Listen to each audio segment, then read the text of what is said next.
शिवसेनेचे मुख्य नेते आदरणीय एकनाथ शिंदेसाहेब असतील, राज्याचे मुख्यमंत्री देवेंद्रजी असतील, राष्ट्रवादी काँग्रेस पार्टीच्या राष्ट्रीय अध्यक्षा सुनेत्रा वहिनी यांनी 17 जागांचं जागा वाटप केलं। त्याच्यामध्ये कोकणाची ही स्थानिक स्वराज्य संस्थेची जागा ही राष्ट्रवादी काँग्रेस पार्टीला मिळालेली आहे आणि राष्ट्रवादी काँग्रेस पार्टीचेच म्हणजेच महायुतीचे उमेदवार हे अनिकेतजी तटकरे आहेत। आज मी, नितेशजी राणे, स्वतः तटकरे साहेब, आदितीताई, आम्ही सगळेच लोकप्रतिनिधी या फॉर्म भरण्याच्या कार्यक्रमासाठी उपस्थित होतो।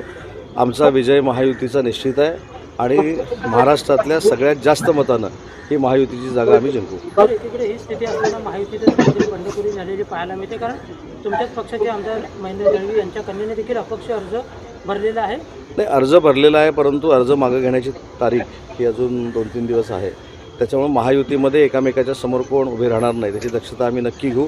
महेंद्र दळवी साहेबांची देखील आम्ही चर्चा करून त्यांची समजूत काढू। त्यांच्याशी काही संपर्क झाला का? संपर्क आमचा सगळ्यांचा रोजच असतो, परंतु जो आता फॉर्म भरला गेलेला आहे अपक्ष म्हणून तो मागे घेण्याच्या दृष्टीनं आम्ही सगळे मिळून त्यांच्याशी चर्चा करू।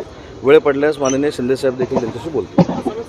याच प्रश्नावर ज्यावेळेला भास्कर जाधव काही वेळापूर्वी बोलले ते म्हणाले की वैरी एकत्र आले, त्याच्यामुळे आमचा विजय आहे की आम्हाला वोटिंगचे मिळणार।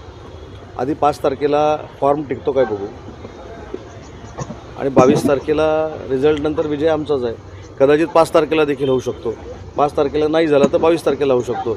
फक्त औपचारिकता शिल्लक आहे विजयाची आणि मला असं वाटतं की कोणी काही कितीही जरी आखाडे मांडले, अंदाज मांडले तरी अनिकेत तटकरेंचा विजय हा 100% निश्चित आहे आणि फार मोठ्या मताधिक्यानं ते जिंकतील हा आम्हाला सगळ्यांना विश्वास आहे।